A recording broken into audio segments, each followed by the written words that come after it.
La presentación la he estructurado un poco en tres bloques, quizás sea mucho llamarlo bloques, es todo, bueno, son un par de diapositivas por cada bloque, no pretendo que sea ocupar el tiempo de los demás ponentes. En primer lugar, como decía, una pequeña introducción sobre el nuevo informe de estado de pista, el concepto que se maneja y el formato en el que lo vamos a ver. Posteriormente, el papel de mi organización, de ENAIRE, en la distribución del RCR, las vías que vamos a utilizar y las dependencias que hay implicadas. Y por último, la parte de flujo de información, intentando poner un poco el énfasis en el papel de las tripulaciones en todo esto. Puede parecer al ver los formatos que, bueno, es que es una información que va a llegar al piloto y a la tripulación a la cabina y ya está, y yo creo que no es así. Yo creo que es, por supuesto que es así, pero va a ser muy importante también el feedback que recibamos, como hasta ahora, desde la cabina. Estos son los tres bloques de los que hablaba. El primero de todos, perdón, es este. El RCR, ¿quién es? ¿Quién lo publica? ¿Y cuándo se publica? En primer lugar, el tema es de nomenclatura. Vamos a hablar del GRF y del RCR.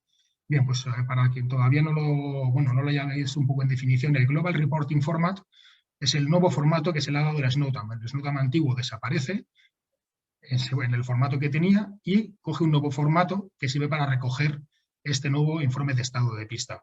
Así pues, el Global Reporting Format es el formato general que se da al informe de estado de pista. El Runway Condition Report es el informe particular que hace cada aeropuerto cuando es necesario en formato GRF para su publicación. ¿Quién lo publica? Pues lo publica el gestor aeroportuario, que es el responsable de elaborar esta información. Básicamente el proceso es que en el momento en que se empiezan a degradar el estado de pista por condiciones meteorológicas adversas, especialmente invernales, pero también lluvia, se realizará una evaluación de la pista, y es una evaluación, no una medición. Entrará un personal cualificado, normalmente un SIGAME, allí donde no lo haya, pues establecerá otro personal que lo haga, a hacer la evaluación del estado de pista. Con la información que recoja, la transmitirá al centro de operaciones del aeropuerto, que será el encargado de elaborar ese SNOTAM con la información recibida. Es decir, no sería como hasta ahora, que entra el SIGAME y da un estado de pista y, bueno, pues desde Torre empezamos a publicarlo o a radiarlo a cualquiera que vaya a operar, sino que ahora no es inmediato. Con lo que se evalúe de pista tiene que pasar por el centro de operaciones del aeropuerto para que elabore el mensaje RCR concreto en el formato adecuado con la información que le han dado. La publicación del SNOTAM, salvo que salga otro corrigiéndolo, es de 8 horas, o salvo que se cancele antes de esas 8 horas porque haya pasado la situación por la que se publicó. Y cuando se publica, como ya hemos dicho, por contaminantes invernales, hielo, nieve, granizos, ese tipo de cosas, y también por lluvia. En la siguiente diapositiva podemos ver el formato general, está extractado del tríptico de AESA, he hecho una labor excelente en este tríptico que nos ha pasado a todos, porque recoge muy bien la información en poco espacio para que pueda ser comprensible. Podemos ver cómo el SNOTAM consta de dos secciones, la primera que es la de cálculo de performance de aeronave y la siguiente de conciencia situacional. La sección mandatoria, por así decirlo, es la primera, la de cálculo de performance de aeronave, que tiene una serie de campos de obligado cumplimiento en la publicación del SNOTAM, y la parte de conciencia situacional recogería situaciones en el caso de que se den. En este caso, por ejemplo, es la pista 09 con distancia reducida a 2150. Se publica solo si eso ocurre. Si no, esa sección podría llegar a estar vacía. En cuanto a la primera, que es la más relevante, tiene un formato pues parecido a lo que conocemos de los NOTAMs, con el indicador del lugar, la fecha y la hora. Posteriormente viene el indicador de pista. En el formato SNOTAM es lo relevante a este respecto, es decir, que siempre se va a publicar para el designador de pista más bajo, independientemente de cuál sea la pista en uso. En este caso está para pista 09, la pista en uso podría ser la 27. El SNOTAM se publicará para el designador de pista más bajo siempre, dado que no puede recoger constantemente cambios de pista o de operativa de configuración del aeropuerto. El siguiente campo es la clave, es el Runway Condition Code, y en principio pues es el campo clave para conocer el estado de pista. Es el que va asociado en la tabla de la derecha a una eficacia de frenado, que tradicionalmente hemos manejado tanto tripulaciones como desde control. Se publica por tercios, igual que se da a día de hoy un RVR. En el nuevo formato del GRF todo se publica por tercios. El Runway Condition Code varía de 0 a 6, siendo 6 pistas secas, siendo 0 una frenada inferior eficiente, sería una pista impracticable. Y con 1 también prácticamente sería una pista impracticable. A la derecha podéis ver cómo cada valor va suponiendo la degradación de la eficacia de frenado. Desde 6, siendo 5 buena, 4 mediana buena y así. Los siguientes campos recogen la cobertura, que sería el porcentaje de pista que en ese tercio está afectado por el contaminante, la profundidad del contaminante, también en tercios, el descriptor del contaminante, en este caso pues tenemos slash, wet snow, y por último, si es el caso que se han producido trabajos de limpieza, el ancho de pista limpio, el ancho de pista al que aplica esta información. En este ejemplo de Snowtown tendríamos 30 metros de pista a las que aplica estas condiciones. Más allá de esos 30 metros podría haber otras. Se supone que peores porque se hayan producido trabajos de limpieza. Visto un poco la parte general, por si era necesario un pequeño refresco, vamos con Enaire y el papel que tiene, las vías de distribución que hemos pensado para el Runway Condition Report. En principio hay 3 vías de distribución. La primera de ellas es vía ICE, es Snowtown, que genera el aeropuerto y se publicará vía Ícaro y será enviado al European Ice Database, que de hecho realiza un pequeño chequeo automático sobre la coherencia del mensaje que se está enviando. En el ICE por lo tanto, tendremos disponible en el Pre-Flight Information Bulletin el nuevo formato Snowtown con RCR completo. Esto estará disponible, pues, evidentemente, antes del inicio del vuelo para operaciones a aquellos lugares en los que ya sabemos, o si no lo sabíamos, vamos a tener ahí la información, que están afectados por condiciones invernales. Hay una excepción, que es que no se publicará a través del European Ice Database cuando sea un Runway Condition Code 555 por pista mojada. No obstante, si se obtuviera el boletín de información previa al vuelo desde la página de Ícaro del aire, sí que aparecería, ya que ese Snowtown está metido en Ícaro, lo que no está publicado a través de la base de datos europea. Por último, hay un pequeño ejemplo del informe de lo que aparecería en el ICE. Bueno, son los mismos campos que acabamos de ver, no me entretengo en ellos. La distribución desde control la haremos por 2 vías, por ATIS y por frecuencia. La principal siendo el ATIS, allá donde esté disponible. Las frecuencias, todos sabemos que en determinados lugares están muy saturadas, lo cual es un problema tanto para el que está en la cabina como para el que está en la torre o en el radar. Entonces, la vía preferente de distribución de allí donde haya ATIS será esta, que estará tanto disponible en el ATIS voz como en el ATIS digital. En este sentido, en el grupo de trabajo alguna vez nos han expresado por parte de tripulaciones preocupación por la cobertura de ATIS voz. En ese sentido, decir que todas las dependencias que cuentan con ATIS voz, en aire provee también el ATIS digital, que para salvar estos problemas de cobertura, pues, sería una vía adecuada de distribución y contendrá la misma información. ¿Qué campos va a contener el ATIS? Pues contendrá los que estamos viendo. Contendrá la hora de la publicación, la pista en uso, que normalmente la tendremos ya en el mensaje ATIS, no se va a repetir porque el ATIS ya es referido a una cierta pista. En aeropuertos de varias pistas se indicará la información para qué pista es. En este caso es un ejemplo, por ejemplo, de Madrid, sería la 32 derecha, pero en un aeropuerto de una única pista normalmente no se repetirá. Y después vendrán los campos de Runway Condition Code para daros la eficacia de frenado, el descriptor del contaminante que nos vamos a encontrar y si es necesario, porque en algunas ocasiones no es reportable, el espesor del contaminante, así como las salidas rápidas afectadas de la pista sobre la que estamos hablando. Una cuestión relevante ya sobre este mensaje es que hará referencia ya a la pista en uso. Es decir, ya no va a ser igual, o sí, en función de qué pista esté en uso, que el Snowtown. El Snowtown, hemos dicho, que siempre va a estar referido al destinador más bajo. Siguiendo el ejemplo que tenemos en pantalla, arriba en el ICE publicaría para la 14 izquierda, sin embargo el ATIS radiará ya para la 32 derecha. Es decir, esa conversión el ATIS la dará hecha, no va a radiar directamente lo que dice el Snowtown, sino la información operacional que se necesita para la pista que esté en uso. Por último, por frecuencia se dará, por supuesto, siempre allí donde no haya ATIS y a demanda allí donde sí que lo haya. En principio, por defecto, en frecuencia, para no saturarla, se dará la información solamente del Runway Condition Code cuando se solicite, o en cualquier momento que una tripulación lo solicite, se dará el RCR completo a solicitud. Evidentemente, en frecuencias saturadas puede necesitar esto de encontrar el momento para poder leerlo completo si es un mensaje muy largo, igual que a día de hoy, pues si se necesita transmitir, por ejemplo, todo un METAR que sea largo y la frecuencia está un poco ocupada, a lo mejor no puede ser en el momento inmediato, lo que no significa que no se dé. Es decir, ante el requerimiento de tripulación, siempre el controlador dará esta información. Por defecto, donde no haya ATIS, se transmitirá, salvo problemas en frecuencia, la misma información que daría un ATIS. para que no haya diferencia de servicio entre unos lugares y otros y de información disponible para las tripulaciones.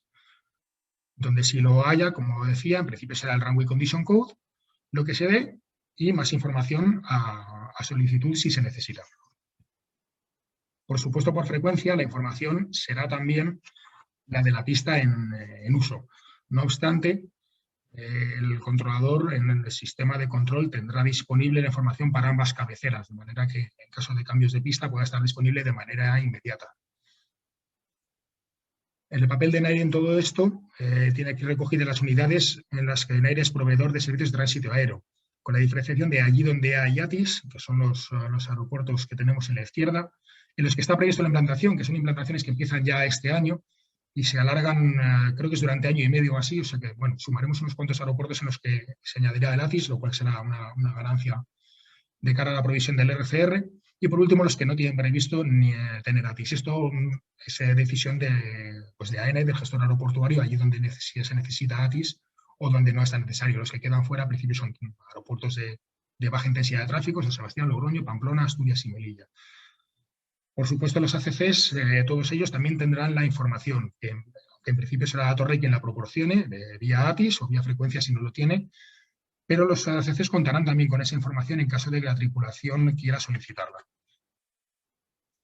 Por último, ver un poco el flujo de información que tenemos para la publicación del RCR y vamos a ver si nos centramos un poco en el papel de la tripulación, que como decía, para mí sigue siendo principal. La información se origina en el gestor aeroportuario, que es quien publica el RCR, y como hemos visto se difunde a través de 3 vías, el AIS, el ATIS y los servicios ATS. Los servicios ATS a través de la frecuencia y a través del ATIS pues directamente a la aeronave. A través del AIS, faltaría una flechita por lo que veo, un pequeño error entre el AIS y el Pre-Flight Information Bulletin, y son 3 vías mediante las cuales puede llegar la información hasta la tripulación. Con esta información, y una vez la aeronave opere, si encuentra diferencias, especialmente si la pista está en peores condiciones que lo que se publica, en principio la reglamentación recoge que las tripulaciones darán esa notificación a la torre. Y la torre, con ello, coordinará con el gestor aeroportuario, pudiendo devengar en nuevas evaluaciones del estado de pista. En este sentido, vamos a poner ya la siguiente diapositiva. Tenemos el Air Report, que llegaría a la torre y que a través del aeropuerto puede desencadenar la nueva evaluación. ¿Qué hará la torre cuando reciba el informe de tripulación? Pues bien, pensando en aeropuertos en los que haya una cierta intensidad de operaciones, lo primero, por supuesto, será informar a las aeronaves siguientes y buscar confirmación de lo que se ha dicho, del informe recibido. ¿Por qué? Pues porque, sobre todo de feedback que hemos recibido de tripulaciones en estas sesiones multidisciplinares que hemos tenido, no es aplicable directamente, evidentemente, y teniendo en cuenta el público al que me dirijo, no seré yo quien lo explique, pues no es aplicable directamente la performance que tiene una aeronave con la otra, con lo que la información no es directamente aplicable. La torre dará esa información, pero no será directo el modificar el estado de pista. Se buscará confirmación en las siguientes, la información de la aeronave anterior, cuál ha tomado, cuál ha despegado y cuál es la información que ha transmitido. Hemos establecido en principio entre NAIRE y AENA, y en esto pues han estado también de acuerdo y en colaboración los proveedores privados, que 2 notificaciones sucesivas en el mismo sentido por parte de tripulaciones se dará, digamos, por confirmada la información y en principio devengaría una nueva evaluación de la pista, lo que no significa que sea inmediato, evidentemente. Ahí el control seguirá teniendo el papel de transmitir a las siguientes tripulaciones lo que hay notificado, además de lo que hay publicado, lo ha recibido por ATIS o se dé vía frecuencia. Mientras tanto, el operador del aeropuerto pues, tendrá que entrar a la pista, reevaluar y volver a generar un nuevo informe. Mientras tanto, pues se transmitiría la información recibida y se seguiría recabando el feedback por parte de las tripulaciones. Ante una notificación de 1 o 0, que serían, si vamos hacia atrás para que 1 o 0 estamos hablando de frenada deficiente o inferior a deficiente. En estos casos podemos esperar la paralización de operaciones por parte del aeropuerto. En cualquier caso, no se esperaría a una segunda, sino que si se da 1 o 0 directamente, control lo transmitirá al aeropuerto que posiblemente pare las operaciones inmediatamente y directamente se irá a hacer una nueva reevaluación o en aquellos que tengan posibilidad de tratamiento invernal a hacer un tratamiento al respecto. Otra casuística son los aeropuertos de baja densidad de tráfico, donde evidentemente esperar a darle información al aeropuerto a que la siguiente operación venga media hora después no parece tener mucho sentido. Luego, en los aeropuertos también con baja densidad no esperaremos a tener confirmación. La confirmación, además de, pues de la performance de las aeronaves, viene un poco por la subjetividad que todos sabemos que tiene el ser humano. Evidentemente, cada día es distinto, la percepción de cada uno es distinta. Yo, por poner un ejemplo, se me ha dado el caso de estar preguntando a tráficos, porque no había en una hora de pocas operaciones, estaba lloviendo, si la pista estaba húmeda o mojada. Tráfico nacional, uno iba dando húmeda, otro mojada, húmeda, mojada. Llegó el British Airways, le preguntamos y nos dijo que la pista estaba seca. Bueno, pues eso nos da una idea de la subjetividad al respecto. Seca no podía estar porque llovía, pero para él estaba seca. Entonces, pues de ahí que se busque directamente en la confirmación en las notificaciones de tripulación y no sea algo que vaya directamente al aeropuerto, sino que se busque pues, una segunda opinión en ese sentido. Con esto la presentación habría finalizado. Por mi parte, decir que esperamos que desde control os sintáis que os llega toda la información que necesitáis. Me quedo, por supuesto, hasta el final de la sesión para intentar responder a todas las preguntas. Y bueno, deciros que hemos hecho un trabajo de bastante tiempo y bastante coordinado con AENA, con tripulaciones, con AESA, para intentar conseguir que la información sea la que se necesita, como se necesita y en el momento que se necesita, y esperamos que así sea. Muchas gracias.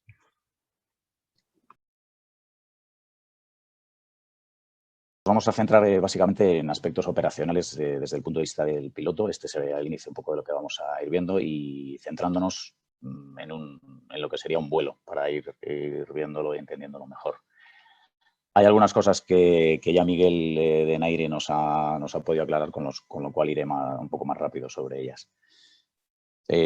Utilizaremos para ello la herramienta de cálculo de performance FlySmart, que es la que utiliza Iberia para los aviones Airbus. En concreto lo vamos a hacer basándonos en un A320 Neo y, como decía, con todas las fases de un vuelo, desde el despacho, despegue, preparación del descenso y aproximación y aterrizaje. El despacho del vuelo y performance de despegue, pues en ese despacho nos encontramos con el siguiente Runway Condition Report. Es el mismo ejemplo que ha puesto Miguel, que es el de AESA. Y donde tenemos esas dos secciones de cálculo de performance por un lado y de conciencia situacional. Y en este caso, para el cálculo de nuestras performance de despegue, nos vamos a centrar en la sección únicamente de performance de despegue. En concreto, bueno, como ya ha explicado muy bien Miguel, el resto de los datos, de aquí nosotros lo que nos interesa especialmente, una vez que nos hayamos hecho un poco nuestra composición de lugar, la conciencia situacional, para el cálculo de performance de despegue lo que tenemos que sacar es el tipo de contaminante que vamos a obtener aquí, slash, en este caso wet slash, wet snow, y la profundidad de ese contaminante, que serían 6 milímetros, 12 milímetros y 12 milímetros, siempre, por supuesto, por tercio de pista. Y es muy importante que de aquí vamos a tener que deducir cuál es el tercio más limitativo, porque es el que vamos a tomar para nuestro cálculo.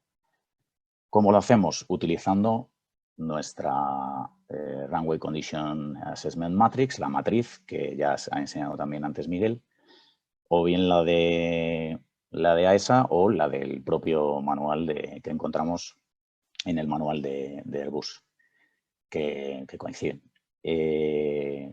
Entonces, volviendo a los datos que teníamos, habíamos visto que para esa pista, pues teníamos para el primer tercio slash 6 milímetros, segundo tercio wet snow 12 milímetros, tercer tercio wet snow 12 milímetros. Aparentemente, pues decimos, bueno, tenemos menos profundidad en el primer tercio que en el segundo y el tercero, no sabemos muy bien, podríamos tener una frenada mejor. Por eso es muy importante que nos vayamos bien a nuestra matriz, a nuestra RCAM, y vayamos de arriba a abajo viendo dónde encontramos nuestro contaminante y con la profundidad determinada para ver cuál es el más limitativo. En este caso, encontramos entonces que wet snow lo vemos aquí, son 12 milímetros, por lo tanto, equivaldría a una frenada medium con un runway condition code de 3. Si seguimos bajando para buscar slash, lo encontramos, sin embargo, en el siguiente grupo, sería slash 6 milímetros, lo tendríamos aquí, Por lo tanto, al ser más limitativo, medium to poor, ese sería el que tendríamos, el runway condition que tendríamos que tomar para luego utilizar en nuestros cálculos. Efectivamente, en nuestra herramienta de cálculo de takeoff es lo que vamos a seleccionar aquí. Como vemos, nos aparece todo. Voy a ir a la siguiente slide para que lo veamos. Al abrir nuestra herramienta de cálculo de FlySmart de takeoff, vamos a tener que introducir todos los datos, pues el aeropuerto, en este caso lo he hecho porque el ejemplo de AESA es un aeropuerto ficticio, entonces he utilizado Santiago de Compostela. Entonces habría que seleccionar el aeropuerto de salida, la pista en uso, los datos meteorológicos concretos y a la hora de seleccionar el runway condition, como veíamos, se nos va a desplegar todas las condiciones que veíamos antes en la matriz y tenemos que seleccionar la condición, la runway condition que tenemos en este caso, /6 milímetros.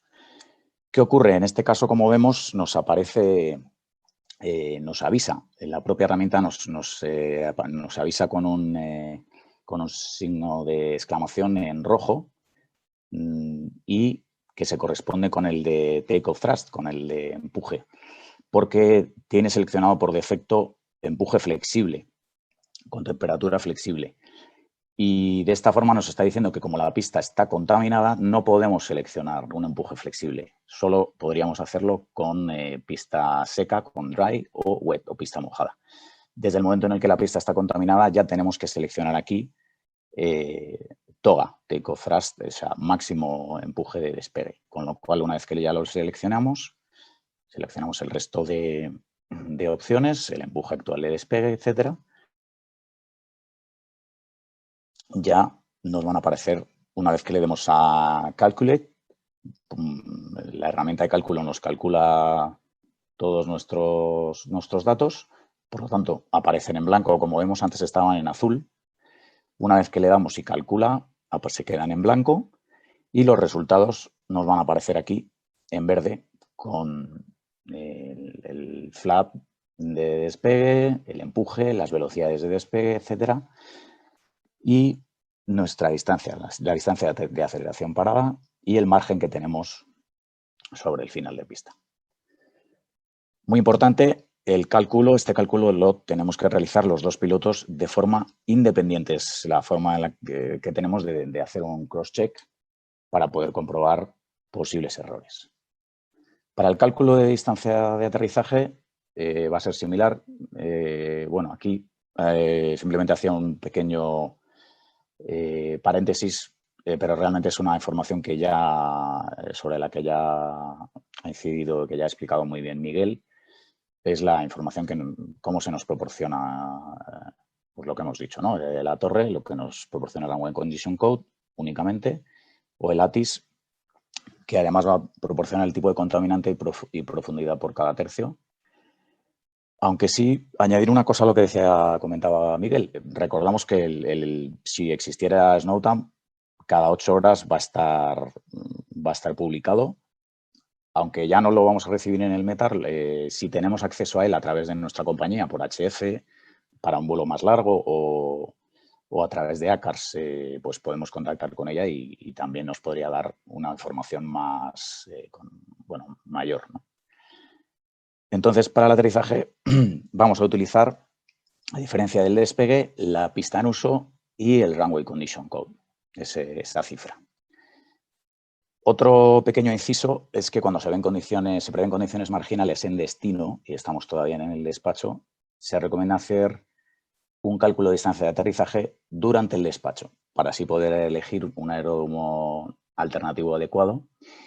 Y para ello, en la herramienta de landing, lo que vamos a hacer es seleccionar dispatch. No sé si se ve aquí, no sé si se ve muy bien, que está en gris. Seleccionaríamos dispatch en lugar de in-flight para realizar nuestro cálculo en despacho. En condiciones normales, en la preparación del descenso, con los datos que tenemos, realizaríamos el cálculo de distancia de aterrizaje seleccionando in-flight. Y también lo haríamos del aeropuerto alternativo, además del aeropuerto de destino. como siempre, por supuesto, por el cálculo realizado por los dos pilotos y de forma independiente. Haríamos lo mismo. Seleccionaríamos el aeropuerto, la pista, los datos meteorológicos y nuestro Runway Condition Code. En este caso teníamos un 2, lo seleccionamos. Como vemos aquí, al pulsar en Runway Condition Code nos da todas las opciones. Seleccionamos 2, Medium to Poor, y metemos el resto de datos, nuestro peso al aterrizaje, configuración de flap, etcétera, empuje reversa. Y como vemos, al darle a Calculate nos aparecen los datos en blanco, la landing distance en blanco, que está aquí. Esta sería la landing distance available de la pista, y la distancia de aterrizaje factorizada, que nos aparece aquí en verde con el margen. En este caso nos ha salido un margen muy pequeño de 10 metros. Si la distancia de aterrizaje factorizada, recordamos que tiene un tanto por ciento a determinar por política de compañía. Habitualmente Airbus recomienda un 15%. Si la distancia de aterrizaje factorizada se saliera de la landing distance available, nos aparecerían estos datos, en lugar de en verde, nos aparecerían en ámbar. Y tendríamos entonces que determinar si, bueno, en principio no se podría, pero el piloto al mando podría determinar si quiere no disponer de ese margen de seguridad. Y si la distancia también, o sea, no hubiera suficiente, fuera menor que la landing distance available, aparecerían estos datos en rojo. Nos está advirtiendo de que con estos cálculos no podremos aterrizar en esa pista. Y tendríamos que ver qué podemos hacer, si proceder a un aeródromo alternativo o esperar a que mejoren las condiciones, etc. En cualquier caso, por supuesto, si se prevé que se dé un empeoramiento de las condiciones, también haremos un cálculo más conservador. Aunque no sea el real, podemos tener este cálculo previsto y tener ese otro cálculo más conservador por si acaso empeoran las condiciones. Y así ya sabemos si vamos a poder aterrizar en ese aeropuerto o tenemos que proceder a un alternativo. Veamos ahora el AIREP y las modificaciones al RCR. Airbus, la notificación del piloto la denomina PIREP, porque puede, a partir del Runway Condition Code, como veíamos, pues puede haber modificaciones. Tras el aterrizaje, como había explicado Miguel, los pilotos tenemos la obligación de informar a la torre si las condiciones encontradas, la acción de frenado, ha sido peor que la del Runway Condition Code, Runway Condition Report en vigor, que nos habían dicho. Solo si, bueno, en el caso de que sean mejores o iguales, pues está solo recomendado informar, no es obligatorio. Pero en el caso de que sean peores, sí que es nuestra obligación informar. Lo haremos mediante una AIREP, que como decíamos Airbus denomina PIREP, y ese informe debe contener, como mínimo, el braking action, acción de frenado, pues medium, poor, lo que sea, el tipo de avión y cualquier otra información que nosotros consideremos relevante, como por ejemplo, pues que se ha observado una placa de hielo al margen de la pista, etcétera, lo que sea.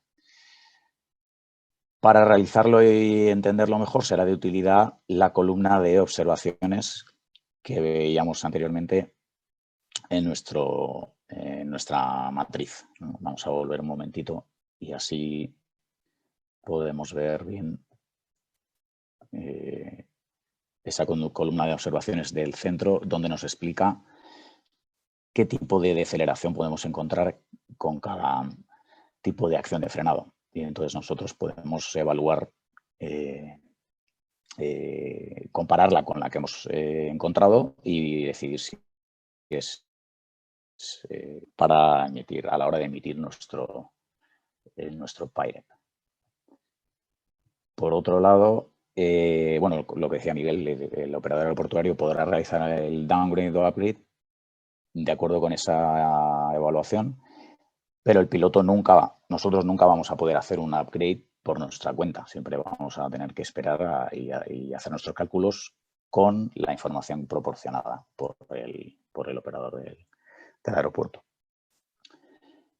Entonces vemos que, por lo tanto, ese runway condition code se puede ver modificado. Puede haber un runway condition code inicial. En nuestro ejemplo, por ejemplo, puede ser 2, que se puede ver, puede haber un downgrade, pues se puede ver empeorado por un pirate previo que se ha dado, que sea de, por ejemplo, poor, y entonces en nuestra matriz nos iríamos y veríamos que se corresponde con un 1. Si además existiera algún tipo de NOTAM que afectara al estado de la pista, pues también eso deberíamos tenerlo en cuenta. Ya lo veremos más adelante cómo puede haber algún tipo de NOTAM. ¿Podemos saber algún cambio de novedad, algo que introduce, otro tipo de novedades que introduce el nuevo GRF? Por ejemplo, slippery wet, slippery when wet, que puede aparecer, por ejemplo, en un NOTAM o que puede ser una información que nos dé la torre o el ATIS y que sería eso que veíamos de añadirle a nuestro cálculo, porque es una novedad que se ha introducido en la matriz y que es equivalente a una Breaking Action Medium o Runway Condition Code 3. En el caso de Airbus ya aparece en la matriz, aunque está pendiente de ser incluida en FlySmart, en el motor de cálculo. Está previsto que en un update que se haga en las próximas semanas o meses se va a introducir ya.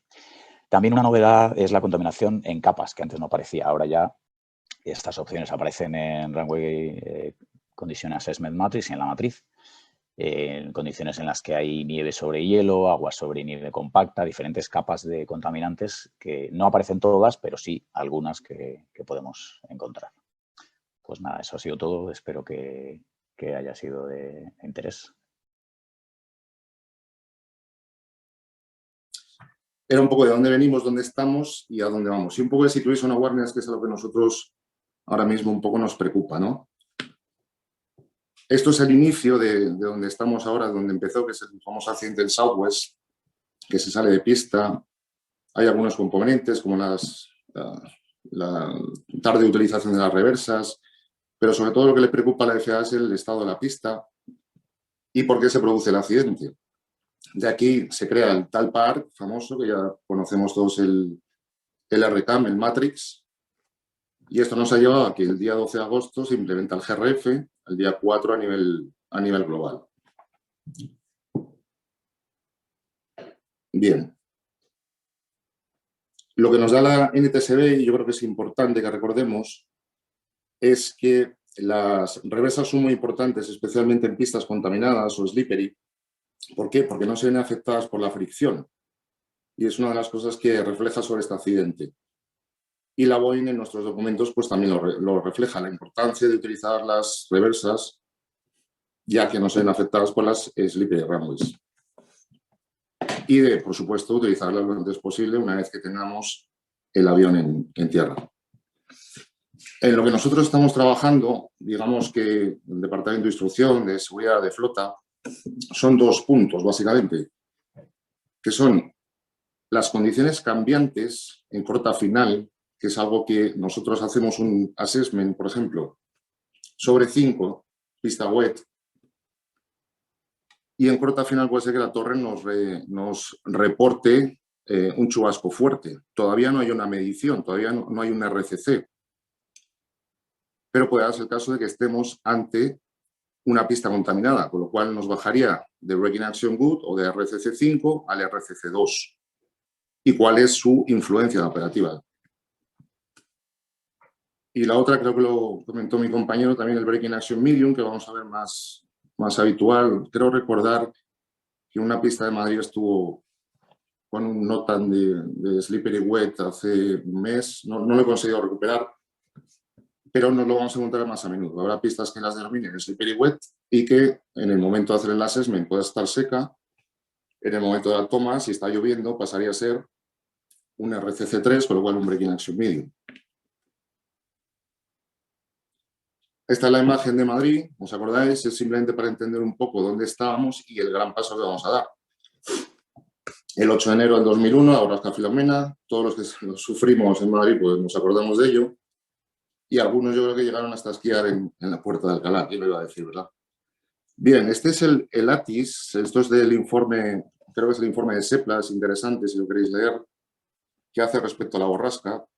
Y un poco, más que la descoordinación, el problema que hubo por el tsunami de nieve y por las condiciones que cambiaban tan rápidamente que no daba tiempo a ir actualizando la información. Es curioso, son las 19:15 Z y lo que se nos da es pista wet. Pero con snow y freezing fog. El breaking action, como veis, en los 3/3 es good.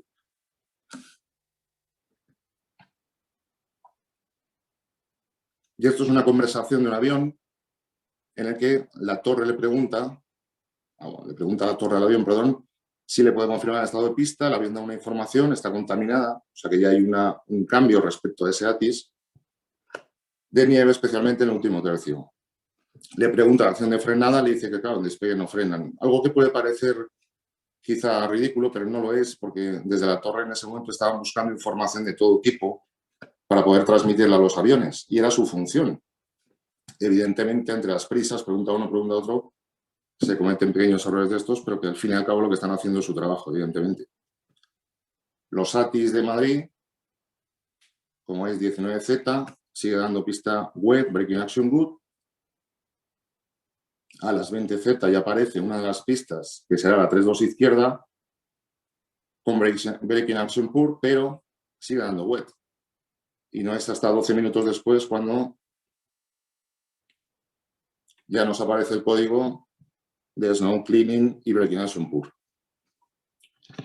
Nos encontramos para un avión que está despegando, que si le pide datos de pista a la torre dice contaminada, le pregunta si tiene algún dato más, le dice sí, contaminada con nieve, evidentemente cuál es el contaminante, le dice sí, es obvio, pero necesito algún dato más para el despegue.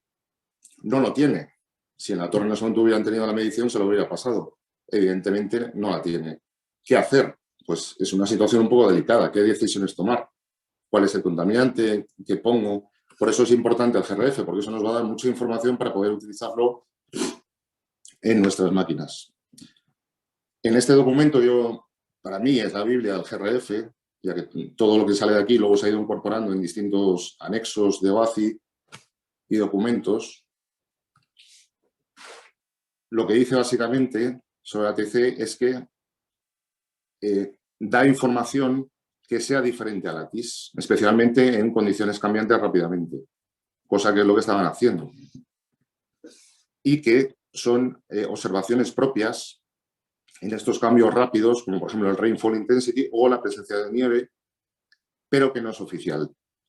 Y era un poco las preguntas que estaban haciendo y lo que hacían los controladores, ir buscando todo tipo de información para ir pasando eso a los aviones. Con lo cual, como decía al principio, lo que estaban haciendo era su trabajo. ¿Qué nos dice la Boeing? Pues nosotros tenemos dos tipos de delays, el fixed delay o el delay takeoff, y tenemos la asumida.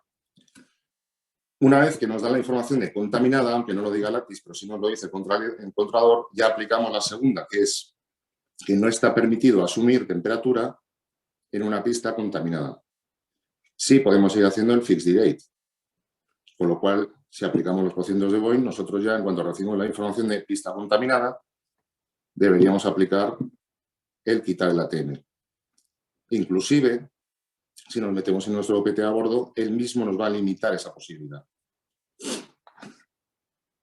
Recordemos que para despegues lo que nos influye no es el RCC, sino el tipo de contaminante y la profundidad. Pero claro, si no tengo la información de la profundidad, ¿qué hacer? En nuestro OPT que tenemos a bordo, en el caso es en el 787, esta es la imagen de lo que sería una performance de takeoff. Cambiaríamos las condiciones de la pista, en vez de dry, pondríamos la que correspondiera en ese momento y con las limitaciones que luego nos va a imponer, dry snow o wet snow. La pregunta ¿es dry, es wet? Y si no nos suministra esa información, pues ese es el gran problema. Marcaríamos la que correspondiera, la profundidad que correspondiera y nos iríamos evidentemente a nuestros cálculos. Y lo que nos da la máquina, que os prometo que me parecía que estaba limpia, pero esto debe ser el zoom del iPhone que lo coge todo. Pero desde mi punto de vista parecía la pantalla limpia. Y lo que nos da la máquina como os decía, que nos autolimita, porque nos dice que assume temperature not allowed with slippery or contaminated runway, o lo que es lo mismo, un RCC3 o un RCC2. La cuestión es que la propia máquina, al meter esa información, nos autolimita, no nos hace falta a nosotros seleccionarlo. Había un Snowtan de las 1840 en la que sí nos daba esa información, el Wet Snow, profundidad 10 milímetros. Por desgracia, la transmisión de Snowtan es muy diferente a la del METAR, a la de la torre, y esa información muchas de las tripulaciones no la tenían. Estaba, pero no la tenían. En cualquier caso, es lo que hubiéramos utilizado. Wet Snow, 10 milímetros para nuestros cálculos de performance. En Boeing no podríamos asumir temperatura, pero sí podríamos hacer un fixed rate. Y una cosa que se nos olvidaba a muchos, que siempre lo tenemos en mente con condiciones de baja visibilidad, es el take-off alternate. El take-off alternate, que siempre lo ponemos en esas condiciones, nos olvida que no solamente es importante para condiciones de baja visibilidad, sino, como dice al final de esto subrayado, es for other reasons, como en el caso de, vale, despego de Madrid, pero ¿qué posibilidades hay de no volver? Había muchas. Por lo cual también tenemos que tener en cuenta el take-off alternate en unas condiciones tan límites como las de Filomena. La parte 1 que os decía, en lo que estábamos trabajando, es esta disminución tan brutal que hay entre un RCC5 y un RCC2 y que se nos puede producir en corta final. Nos preocupó cuando leímos este SAFO, el Safety Alert for Operators, de la FAA, en la que hablaba de que una wet runway landings may not provide a safe stopping margin, y daba unos ejemplos. Realmente lo que nos venía a decir es que podía ser no adecuada exactamente las performances que estábamos utilizando, y que habían analizado algunos overruns y se daba el caso de que el 30-40% no eran correctos porque el rainfall intensity o el reporte water contamination era mayor del estimado inicialmente.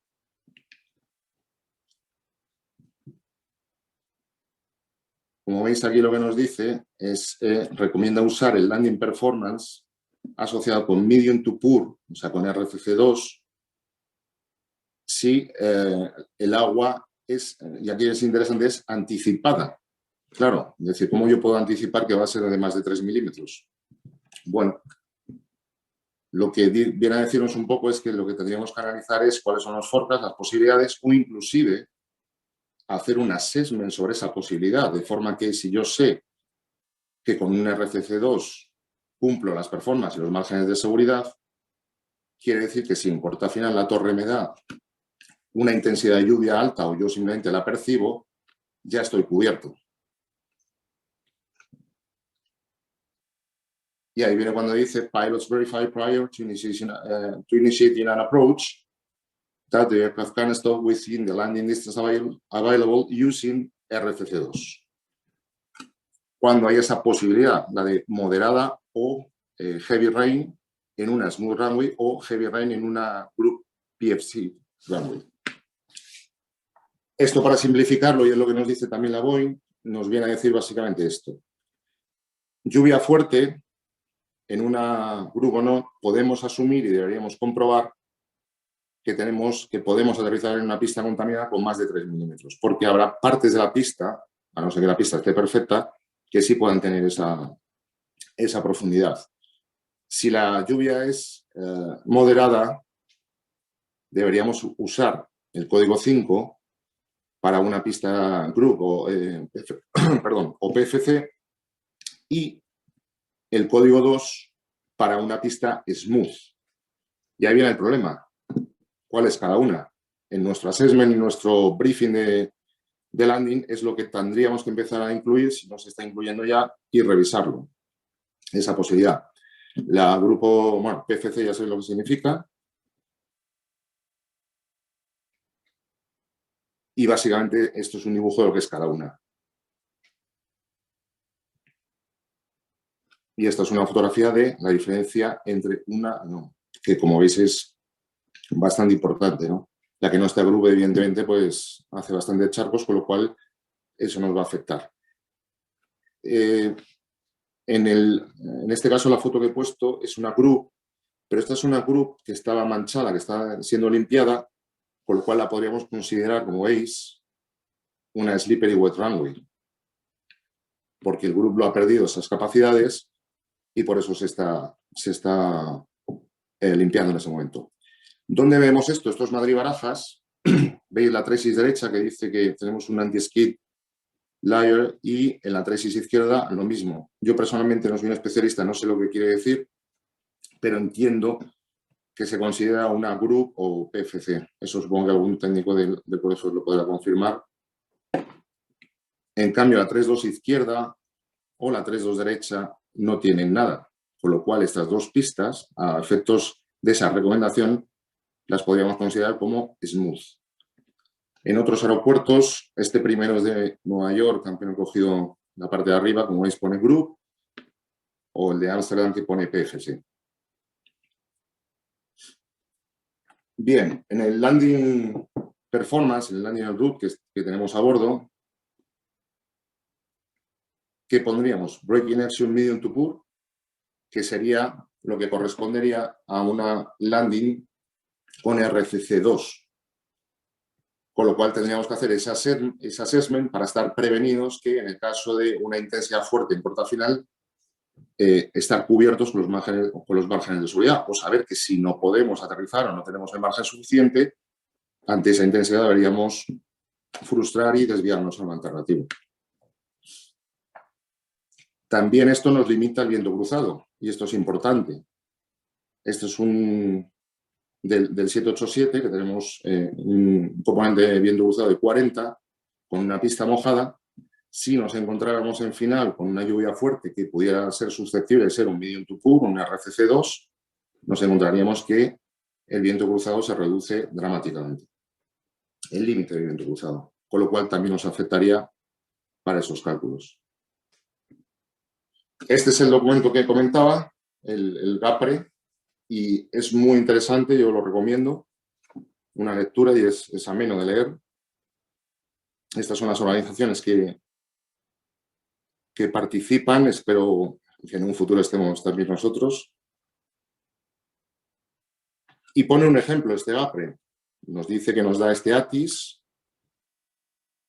y que en corta final, cuando la torre nos autoriza a aterrizar, las condiciones pues cambian. 230, 15, Gasting 20, ahora la pista está wet. Si yo no he hecho el assessment sobre eso, en corta final, evidentemente, ya no sé qué márgenes tengo. Con lo cual, una de las recomendaciones que da el GAPRE, que es lo más importante, es que deberíamos conocer nuestro mínimo aceptable RCC antes de comenzar la aproximación. De forma que una condición cambiante de pista en corta final seamos ya conscientes si nos cubre o no nos cubre. Creo que es una de las cosas más importantes y que más influye en la seguridad de la operativa. Una de las recomendaciones que hace la 23 nos dicen slippery wet o contaminada, que son RCC3 o RCC2. Deberíamos evitar cualquier restricción de noise abatement como el uso de reversas. Como hemos visto al principio, las reversas son muy importantes para este tipo de pistas. Así que es una condición indispensable que nos olvidemos de no utilizarlas. Nosotros en Europa, en nuestro Meogravo, lo tenemos como cuando la pista esté contaminada o cualquier otro contaminante que pueda reducir la acción de frenado. No lo tenemos tan especificado como RCC3, RCC2, y yo creo que en breve el Meogravo, con las nuevas revisiones, pues ya incorporará algo más definido, pero en cualquier caso ya lo tenemos reflejado. Supongo que el resto de manuales de operaciones de otras compañías viene algo parecido. Y por último, el slippery wet, que habíamos comentado, que va a ser una novedad en el sentido de que cada vez nos vamos a encontrar en los NOTAMs más slippery wet, pistas con slippery wet. Es una pista seca, pero si al final está lloviendo, se convierte en una RCC3 directamente. Recordar que, y esto nos lo recuerdan ellos, que los loose contaminants, como el dry snow, wet snow, que era el que teníamos al principio cuando estábamos hablando, nos afectan a la deceleración y a la aceleración. En caso del slippery runway, que es este nuevo notan que nos vamos a ir encontrando en breve, que de hecho yo ya lo he visto, los hilos sólidos solamente a efectos de la deceleración. ¿Qué pondríamos nosotros? En este caso, para un take-off, como no tenemos contaminante y sabemos que es una pista wet, pero que es slippery wet, no tendríamos contaminante y profundidad, con lo cual no nos quedaría otra forma para despegar de marcarlo como Braking Action Medium, que es la que corresponde al RCC3.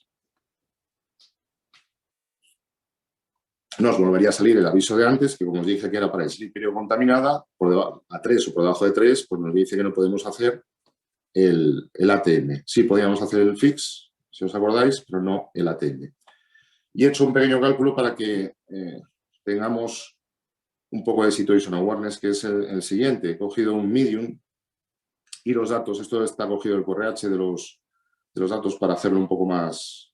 Estaba haciendo unas cuentas y fue un poco más sencillo para mí para prepararlo. Y he cogido una operativa, Río Negro, Colombia, que es una operativa nuestra y es la que quizá nosotros a lo mejor tenemos en la mente como más límite. Oye, si me pasa esto en Medellín, si me pasa esto cuando voy, en final, allí casi siempre llueve, aterrizo de noche, puede haber viento en cola, es muy común. Entonces, digamos que nos preocupa, ¿no? Entonces es algo que sí tenemos la tendencia a revisar, a mirar, con lo cual he hecho unos pequeños cálculos para ver qué pasaría. En este caso, con un RCC3, slippery wet, he hecho un cálculo sin reversas y nos da 2.241 metros sobre 3.154 en el glide slope. Le he quitado el 513, que es el air distance. Y con un RCC3 también, pero en este caso sí con reversas, pero que se nos medían 10 nudos de tailwind, salen 2.500 metros. Como veis, tenemos todavía prácticamente o exactamente 600 metros de margen. Con lo cual no parece que sea muy limitativo. Inclusive si se nos olvidaran sacar las reversas o si no salieran, o inclusive si se nos metieran 10 nudos en cola no computados en corta final. He hecho una prueba con el RCC2 y me salían 2.700. 2.712 son por encima de 400, y con 10 nudos en cola, perdón, son 400, aproximadamente 400 y pico metros de margen. Curiosamente, con estos datos, que nos da que pensar que incluso aunque las cosas vayan mal, tengo bastante margen para aterrizar en este aeropuerto. Y entonces, y esto es lo más visual hacia la gente, digo, bueno, pues vamos a ver Madrid. Madrid, voy a señalar el Braking Action Medium to Poor, como recordamos es un RCC2. Vamos a poner que no vamos a utilizar reversas, es un aterrizaje nocturno. En la pista 3-2 izquierda no las utilizamos por antirruido porque no cumplimos las recomendaciones y dicen no vamos a utilizar las reversas en idle.